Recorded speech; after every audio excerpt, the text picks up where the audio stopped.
What's up, man? Hey, hey, Long time no speak. hey. You're the best. I'm getting set up here. Just getting our kids doing their homework. It's so Nice. sunny. So sunny where you are. So sunny. So sunny. Check it. Oh, So we got a one of those Sea-Doo jet ski things, oh yeah?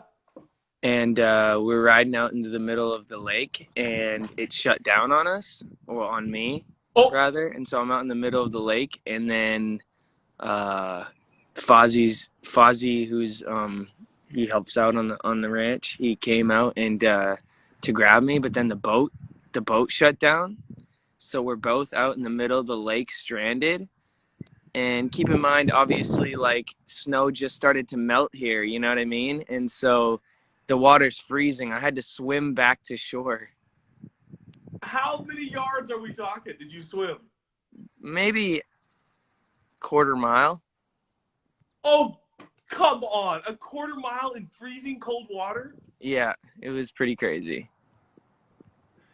Are you okay? I'm good. You know me, I love to do like the cold plunge type stuff. Yeah, that's true. That's true. So real You quick, keep glitching. Is that me I or is that you?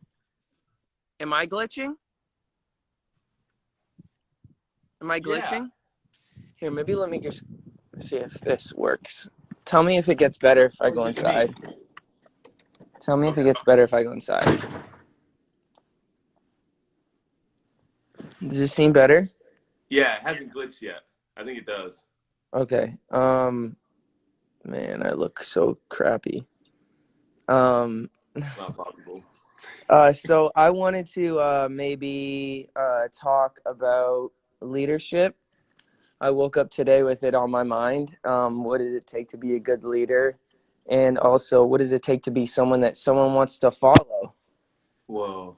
So maybe you and I could just have a candid conversation about what it looks like to be a good leader, um, and so on and so forth. Sounds good to me. Um, Start with a we, question, or do you want yeah, to? absolutely, yeah. What do you think makes a leader? What would be your definition of a leader? A definition of a leader. Honestly, I had a really good definition. I'm gonna go with, I'm gonna kind of uh, make one up as I go right now because I forget. But Craig Groeschel had a really good definition of a leader that I wish I remembered off the top of my head, but I don't. But I think being a leader is harnessing. I think it was something like harnessing human energy to make a change. Wow. That's what that's what that's what Craig Groeschel's definition I think was, and I thought that was really cool. I like that a lot. I love how Jesus says, I have not come to be served, but I've come to serve and give my life away. And I feel like in so many ways, leadership is seen as power, leadership is seen as sway and influence, but so paradoxical, so Jesus, that leadership is first about like serving people, just Mm-hmm. adding value to people. And that's different, maybe different than the status quo of our culture in terms of what a leader should be, you know? Right. And it goes back to what we were talking about of like being someone that people want to follow. I mean, being a good leader and being a leader are different things. I think, um, yeah, just I think someone who adds value to people, someone who encourages the people around them, someone who uplifts, encourages, and leads by example is an example of a really good leader. Yeah, I love that. My dad used to say, like, for preachers, which I'm a preacher, he's like, preach what you live. Don't try to live what you preach. And I feel like maybe there's a little bit of a delta right now in our culture. We all want to say what people should do, but the question is, what am I living, and what's true to me? And I think that gives you the substructure or the platform to be a leader, because what you're saying, you've already lived it. What do you think? That's great. Yeah, living what you preaching what you live and not living what you preach. That's what you Yeah. said? Yep. Yeah, it's great. That's really good because then you're not you're not telling anyone to do anything that you're not already doing, which is probably a good leadership tool. Very good. Can I talk about kind of the strengths that I think you have as a leader and ask you a couple of questions about that? Please, I would love that. Um, I think one of the greatest strengths you have, and so oftentimes people don't totally see you the leader. They see you the entertainer. They see you the gifted personality, the singer, but they don't get the privilege of seeing what I get to see, which is you leading a very significant and large team, a team that's counting on you, whether it's creating content or a documentary or traveling the world. I've seen you in meetings, and I think one of your greatest assets as a leader is authenticity and transparency. Why did you develop that? Were you intentional about that? Is that something you wanted to be as a leader? Authenticity. I think, yeah, I think I always was really frustrated by people who were um, kind of had this maybe persona or fakeness or just I don't know. I think I've always just been drawn to authenticity. I think a lot of the church community and church culture has been a huge turnoff for me growing up, and just kind of this attitude of maybe show your best, hide the rest type of thing, and which is really prevalent in today's culture in general. But I think, yeah, having the ability to, have team meetings, express our concerns, and really be transparent with, what we need as a team, what we need as individuals on the team, and so on and so forth, and making people feel comfortable enough to express what they need. Because if you're in a culture that, you're the boss and people are kind of scared of you, they won't feel confident enough to express their needs. So I think being a good leader is someone who makes your team feel like they can express what they need as well. Wow. In that regard, I'll ask you a big question. If you could wave a magic wand and give every leader one characteristic that you think is one of, if not the most important, you all leaders right now in the world, we're just having fun. What's the magic wand that you wave in terms of, is it joy? Is it faithfulness? Is it self-control? What's the characteristic you think is absolutely essential for leaders worldwide? The characteristic that I think is essential for leaders worldwide, I would say, to pick one, if I had to choose one right now, it would be um,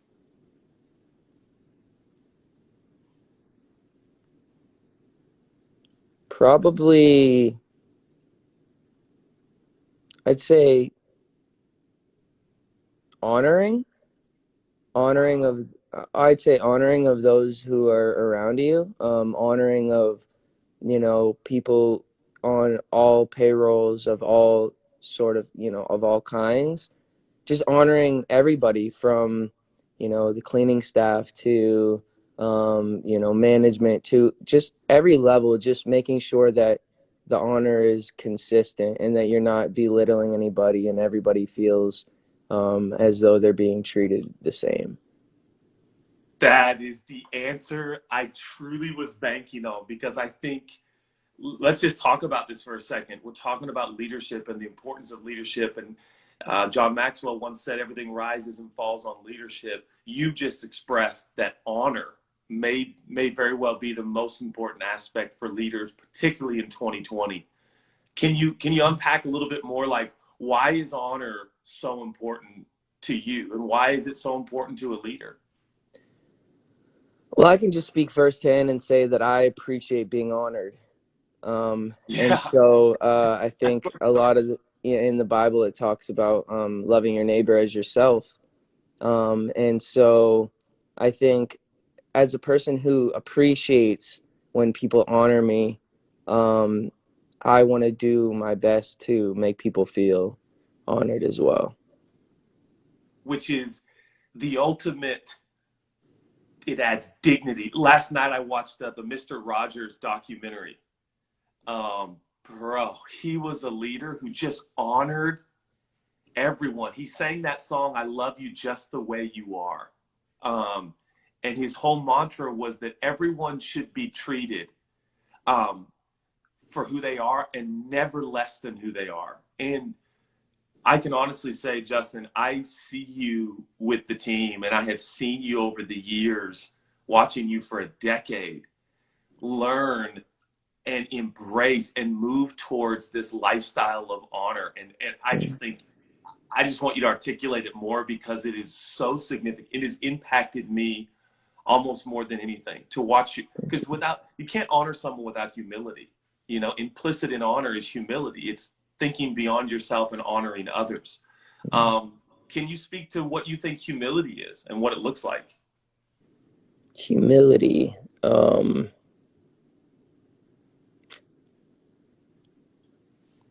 Humility. What is humility? Ooh,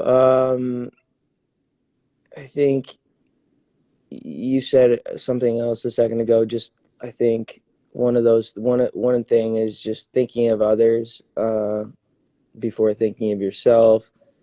I'd love to look up the definition of humility. I think there's a lot of characteristics about being humble, is being meek, being someone who is has the ability to accept responsibility when they make a mistake.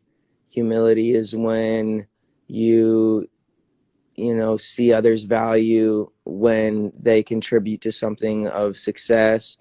Humility is something that um, you know, I've learned through my relationship with Jesus. And I think, learning about the fact that no matter how much I work hard at all the stuff that I've been given, it's my life is a gift, and I've been given all of these things, and I work hard at my craft and I put in effort. And a lot of people would say, well, you did it, it was you. But I know that I didn't I wasn't I didn't plan my birth. I didn't plan to Yeah. be here. It was a gift from the beginning. And so uh, with that being said, I think that's humility on its own, knowing that I didn't ask to be here. This life is a gift. And every day when I go to my creator and I'm like, yo, you created me. Thank you for, life. Thank you for the trees. Thank you for the sun. Thank you for the sky. Thank you for the lake. Thank you for my home. Thank you. I think out of that, you start to really learn what humility really is. That's my answer. It's a good answer because you're saying Thank one you. of the hallmarks of humility is gratitude, right? It's Right. gratefulness. Yeah. That's You great. believe life is a gift. That's how you I see it. do. Yeah. Yep. So has that changed? Because I've watched you, and the world's watched you. You don't have to make the adjustments you've made. You don't. You actually don't. But you have, and you have become the person that you are, and it's been astounding. Why? Thank you. Why have you changed so much? Why have you gotten so intentional about relationships and honor and humility and gratitude? I mean, we've all watched it, but the Yeah. question is why, you know? I think that I've experienced so much in my short life. I've seen so much. I've experienced a lot of things that a lot of people would look and think that would bring such fulfillment, whether it's things and cars and clothes and money and stuff and girls. And I've had a lot of stuff that really left me empty. And so I really started looking to find fulfillment. And I realized that the things that I thought were going to continue to give me that fulfillment, that still to this day I feel these lies that say, hey, well, if you just get this, you'll be happy, and if you get this, you'll be happy. I really, I think I really took a deep dive at the condition of my soul, and I was just hurting and broken. And so I asked God. I said, if you're real, I need you to kind of show me. And I think it says in the Bible, if you seek me, you will find me. And rather than seeking after these other things, I just kind of started looking to God, and He showed me, that I was worth saving, that I was worth um, dying on the cross for, that I was worth, that my life was worth, um, that I was worthy, and it had nothing to do with what I did, because at that time I was such a hurting, broken person who was doing a lot of bad things, and so um, to me, I felt like, what did I do to deserve, the Creator's love? And so he just, showed me, you're worth it. I died for you. I love you. I forgive you. You're redeemed. You're mine. I love you. I'm obsessed with you. And that is what changed my heart, to know that, well, if this guy loves me through all of my stuff, it started to show me that through all the people in humanity, everyone has stuff, everyone has a sinful nature, everybody has. It allowed me to start looking, and really seeing the best in people, and learning to love people the way God loves, because we start making up what we feel love is according to our standards, but God has his own standard.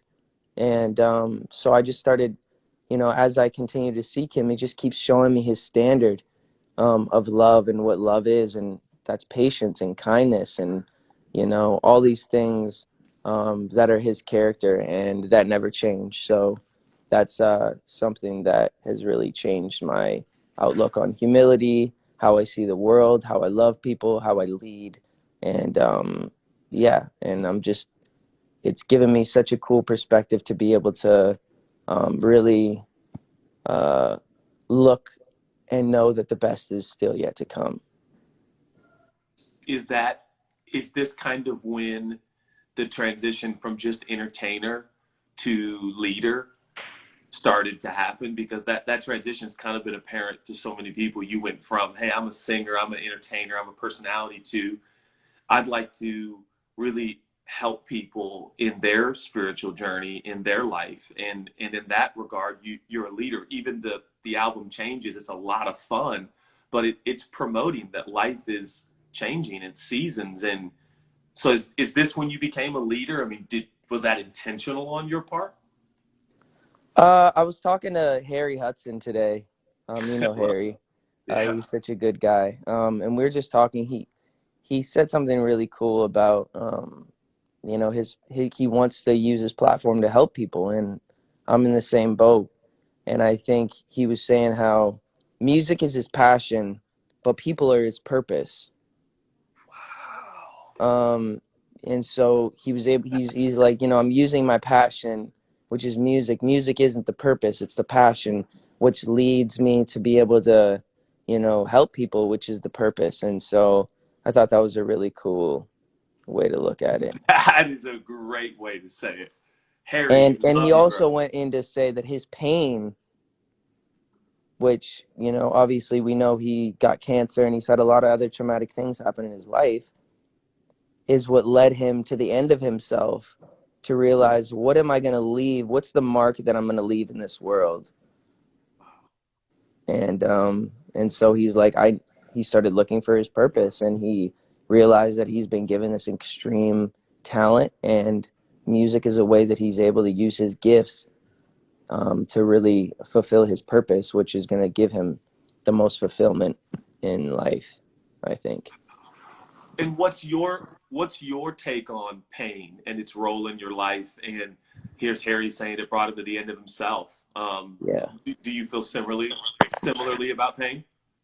Yeah, I think pain is um, It's funny because I took over your sermon when I was in LA, and basically it was saying how power God He's made strong in our weakness. God.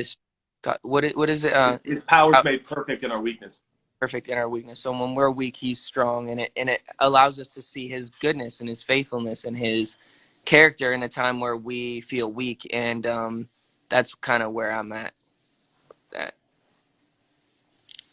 We, which we just got to stop for a moment, and this goes beyond leadership. But what you're saying is, you believe pain can propel us to unawareness of our need for a creator.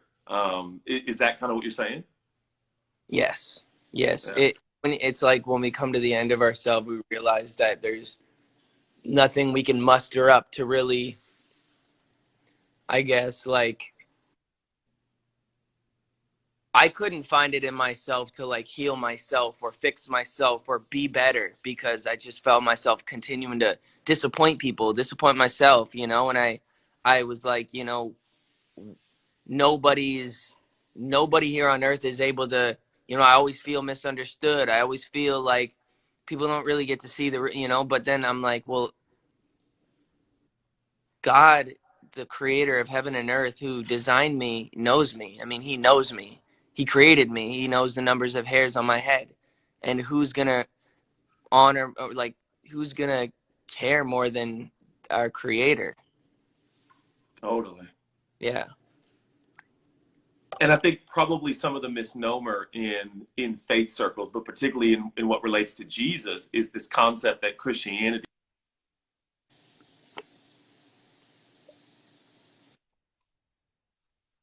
the worship of Jesus and the pursuit of Jesus, is that somehow Christianity is like a how to be pain free or how to avoid pain or how to be perfect so you never experience pain. When in reality, Jesus was very familiar with pain Mm-hmm. and moved towards pain. And I wonder sometimes as leaders or just as humans, if we're constantly trying to avoid pain, if if that's the goal of life, because I don't think it is. Mm-hmm. I could agree with you. Um, and I think avoiding pain, yeah, that can't be because, you know, um, going back to like scripture and whatnot, going back to like when Jesus healed Lazarus or raised Lazarus from the dead, knew He was gonna raise him from the dead, but was crying when He found out that he had passed because He was sad for probably Mary and Martha, Yep. and right, and He was sad. He was in pain, and would you say that was kind of like the point of why He said, like it says Jesus wept? Yep. He's in pain. And so if that's the case, yeah, we ought to be people who someone said sadness. Yesterday they said this to me. Sadness is not wrong and sadness is not bad. And I was like, man, that's profound. Meaning empathy and experiencing people's pain is not only a massive part of leadership, it's a part of being human, isn't it? Mm-hmm. How important is it to you to be someone of influence who experiences empathy? I can say that it's very it's a challenge. It's a challenge because of Um, all the things and all of the accolades and all the people, just all of you know, um, the distractions. I think yeah, there's so many distractions, and then with social media and with you know with I just think it's easy to just kind of like distracting yourself from it, and rather than going there, because it seems easier sometimes, to just keep the TV on and not think about something and not, and that's something I'm working on every day with my wife, especially because she's the most important person in my life. Just being aware of her needs and her pains and her hurts and her desires and her insecurities, because you know I'm just I'm learning every day what it means to be a husband and to you know really have empathy to with her and for her, because first of all, I don't know what it's like to be a woman. She is such a strong, incredible woman. She's faces so much ridicule and judgment and all these sort of things, just for being in the position she's in. And there's often times where I've been dealing with what I've been dealing with for years, for over 10 years, and a lot of it I've come accustomed to and just kind of learned how to deal with it. And it's a lot, it's just a lot on her plate right now. So one thing I'm kind of struggling with is, having that empathy and understanding that, I don't know what that same looks like. I don't know what that feels like. And just try to, because in doing that and feeling that empathy towards her and feeling her pain, and we actually become closer. That's actually a really good bridge builder and a good way for us to connect, you know? Totally. And talk for a second about empathy. Empathy is not sympathy, right? Sympathy is like, oh, I feel bad or sad for that person. Empathy is like being there with the person in their pain, which is what Jesus did. We believe this is essential leadership. It's like being present with someone in their pain, using your amazing wife, Haley, who's an angel sent from God from the heavens. Um, you're talking about not sympathy, not just feeling sad for your wife, but sitting there with her in her challenges, difficulties, and pains. Correct? Yes, and as a new husband, that can be really challenging. Because you Especially want to fix her too, right? Real fast. a fixer. You want to fix the problem. Why are you so frustrated right now? Why are you feeling like this? You're ruining my day because you're in a bad mood. You know what I mean? And it's like that makes her, doesn't make her feel good. That makes her feel like she's not seen, like she's not understood. And everybody wants to feel seen and understood. Um, so it's so easy to be like, why are you feeling like this? Like, just be grateful for what we have. You know what I mean? And so I think for me as a husband, I'm just want to, I don't want to distract myself. I want to feel that pain with her and for her so that we can be closer and I can understand where she's at. So, and it speaks to, I know what you and I share in terms of values in leaders. And one of the great values in leaders that we see in our favorite leader, who's Jesus, who we both admire so much and love, is Jesus was constantly kind of putting himself in the pain of others. And he was staying there. He was just in it with them. And to your point about Mary and Martha, Jesus is just, he's just there in that verse crying with Mary and Martha because their brother's dead and he's gone. And he's not hurried, he's not rushed, he's not trying to be a big deal or productive or progressive or innovative. He's there. And I wonder if today in leadership we need a little less like answers and a Mhm. little more listening and loving, you know? I could agree with that.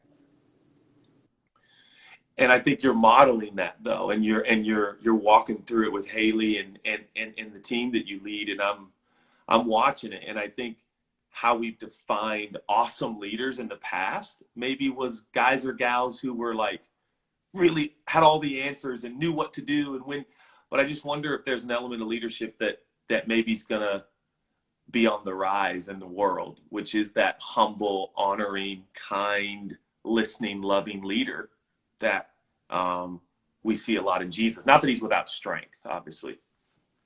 I think when I was young, I would look up to people who, because I was immature and I didn't really, I was just immature and I didn't realize what it meant to be a good leader. And I didn't know those qualities really. Um, and so I would look up to these people who I just thought were cool, and I would see these cool aspects of them because they really are cool people. Like they're just like, they have this edge and this coolness about them.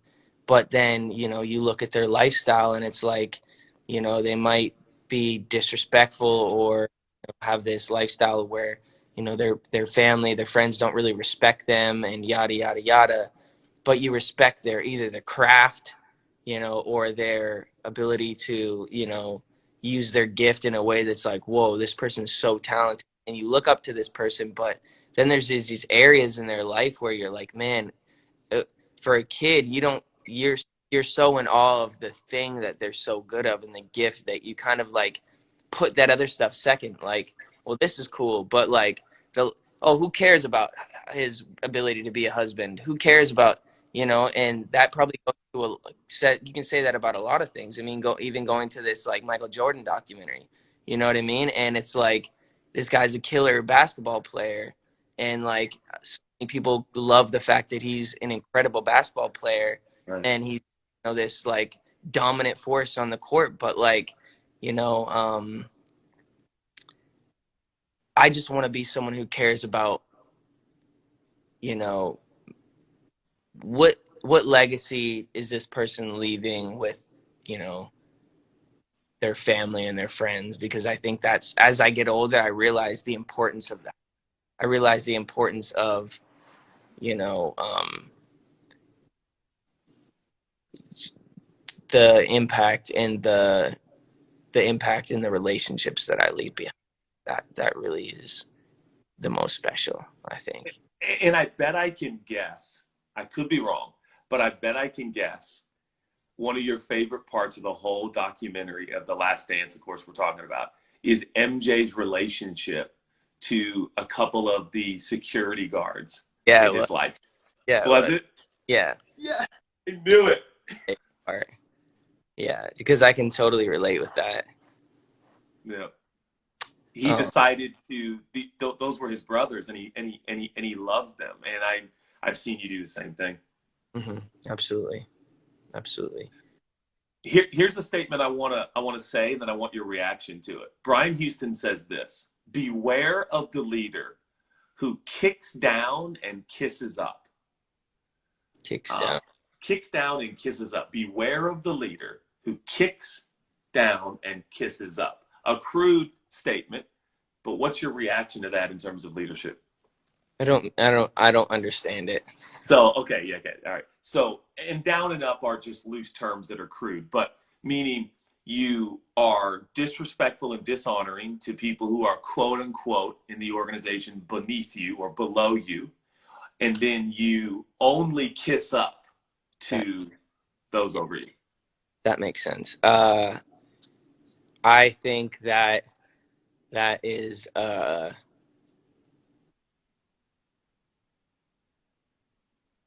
it's it just make I think I guess I could just say it makes me sad, you know, Wow. that because um you got a lot of young people or the people who might look up to the gifts that you have as a leader, you know, the up the mantle or the level of success that you have or whatever. Like, you got these people who so badly want to be in their position and they don't, um and so when you do that, I think, and to be honest, like, I've been in a place, especially when I was really young, of just not understanding, going back to like understanding the value of leaving, you know, what is the mark I'm leaving as a leader and as a friend and as a boss and as a, because that stuff matters, you know, it matters more than the actual thing you're doing, because people, we're doing it for people at the end of the day. People is the mission, people is the goal. And so, like, there was a time where I was so just consumed in getting and achieving and next thing that, you know, it wasn't maybe that I was intentionally being a jerk, but I just, you know, people were just not the main priority. It was about me getting to the next step, showing people how successful I can be, how cool I can be, you know. And so I can just say firsthand that that's not the way to go. And, you know, you're gonna feel, you get to this place where just no one respects you, no one is really wants to be around you, and they can't wait to get out of your presence, and they can't wait to, that's, I don't want to be that kind of person. I want to be a person who can't wait to be around Justin. He just gives me so much life. He enables me to be the best version of me. When I'm around Justin, I feel encouraged, empowered, loved, respected, honored. That's the type of leader I want to be, and I think that's the kind of dad and brother and person I want to be. Do we have to go? Yeah. Okay. I have to This was go. amazing. I love you. I love Thank you. you. Thank you for sharing these nuggets, man. It means the world. Let's do this again. I I love really want this. to be that person. Me I want to too. continue to be that person. Let's keep being those leaders. That's leadership is adding value to people, and that's what we're going to keep doing. Can you say a quick prayer before we bounce? Love to. God, thank you so much for the privilege and honor it is to have influence in anyone's life. Thank you for the platform of leadership. And God, it's such a sacred thing to Justin and I. And we just thank you. We're so privileged and so honored to get to encourage people. And I just think of people right now, God, you know, people who are watching this, who are in really, really difficult situations, who are going through so much pain and loss and confusion. God, we pray you'd be near to them. They'd sense your love, your grace, and your goodness. Lord, your reality in their room, in their space, wherever they are right now in the world. Bless the rest of our minutes and our days together. Thank you for your favor and protection over Justin and Haley. Thank you for their leadership in life.